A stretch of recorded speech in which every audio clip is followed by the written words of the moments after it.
It's time for DJ Raqi's Secret Files.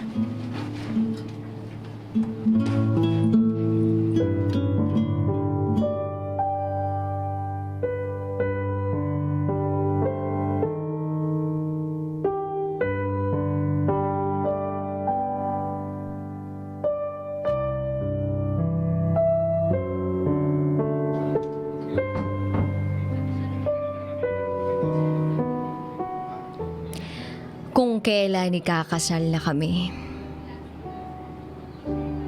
tsaka pa ako nakagawa ng malaking kasalanan. Ay.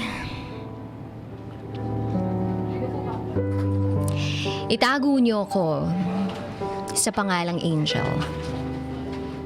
29 years old. Isang OFW. Meron akong fiance at ikakasal na kami pag uwi ko. Kaya lang, nakagawa ako ng isang napakalaking kasalanan.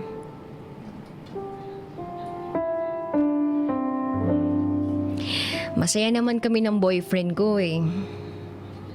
Magsa 7 years na nga kami ngayong December. And all I can say is that napakaswerte ko sa boyfriend ko. Dahil never akong nagkaproblema sa kanya. Wala siyang bisyo. Hindi siya nagyoyosi, hindi siya umiinom, at hindi siya tumitingin sa ibang babae.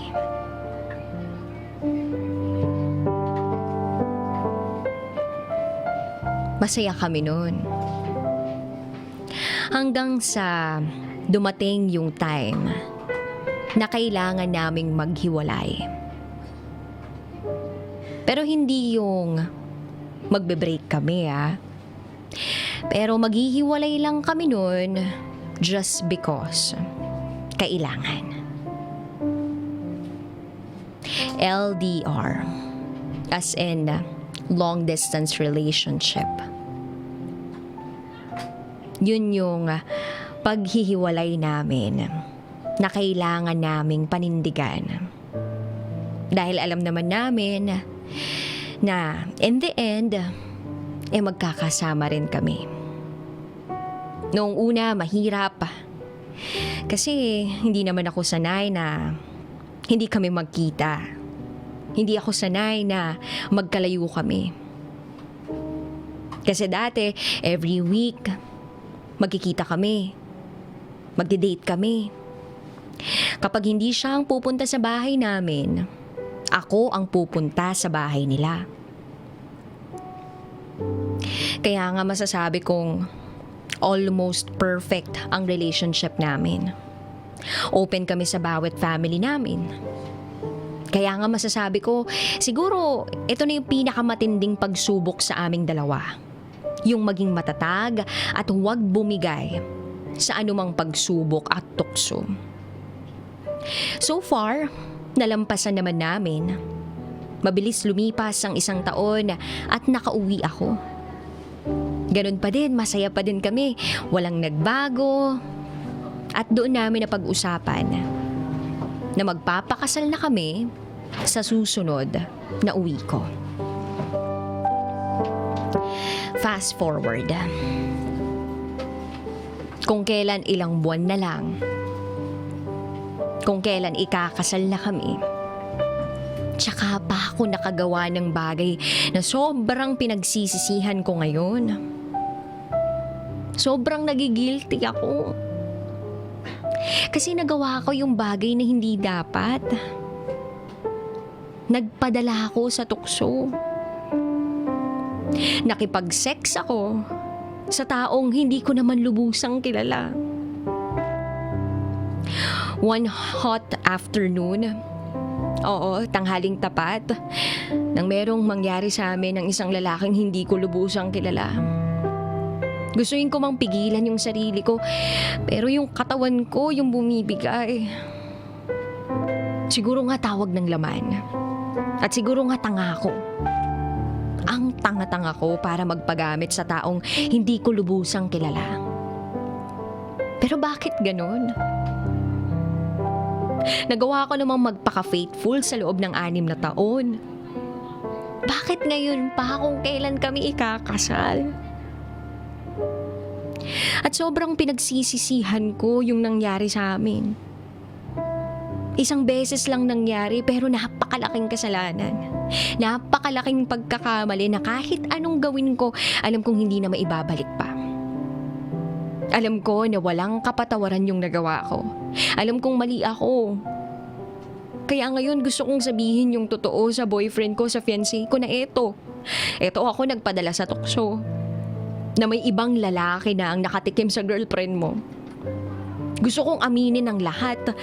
Kung paano ako nagpadala, kung paano ako bumigay, kung paano nangyari ang lahat. Kung paano yung 6 years namin binaliwala ako ng mga oras na yun. Kung paano hindi ako nag-isip. Kung bakit ko nagawa yun, pero paano? Hindi ko alam kung paano ko sisimulan. Mahal ko yung boyfriend ko. Pero ngayon ba masasabi ko mahal ko siya? Kasi di ba kung mahal ko siya, hindi ko siya lulukuin. Kung mahal ko siya, hindi ko magagawa yung bagay na yun.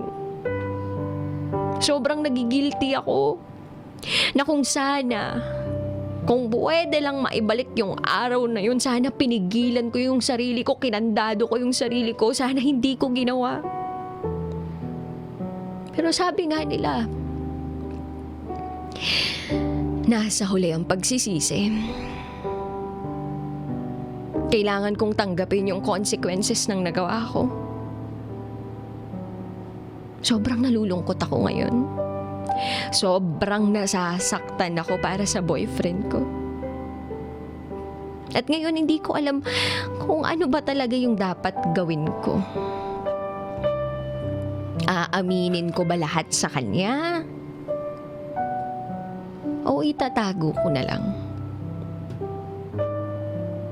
Itatago ko na lang at dadalhin yung guilt habang buhay na magkasama kami.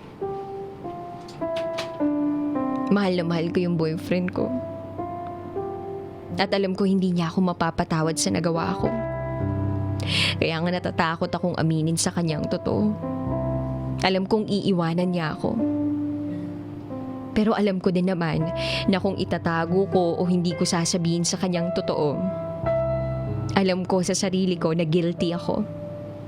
At kalaban ko ang konsensya ko. Patulong naman oh. Pa-advise naman. Para makapag-decide ako. Alam ko maraming manghuhusga sa akin. Alam ko na marami akong masasakit na salitang maririnig. Tatanggapin ko yun. Kasi kasalanan ko naman. Nagpadala ako sa tukso. At sa katakatihan ng katawan ko. Muli, ako si Angel. At ito ang aking secret file.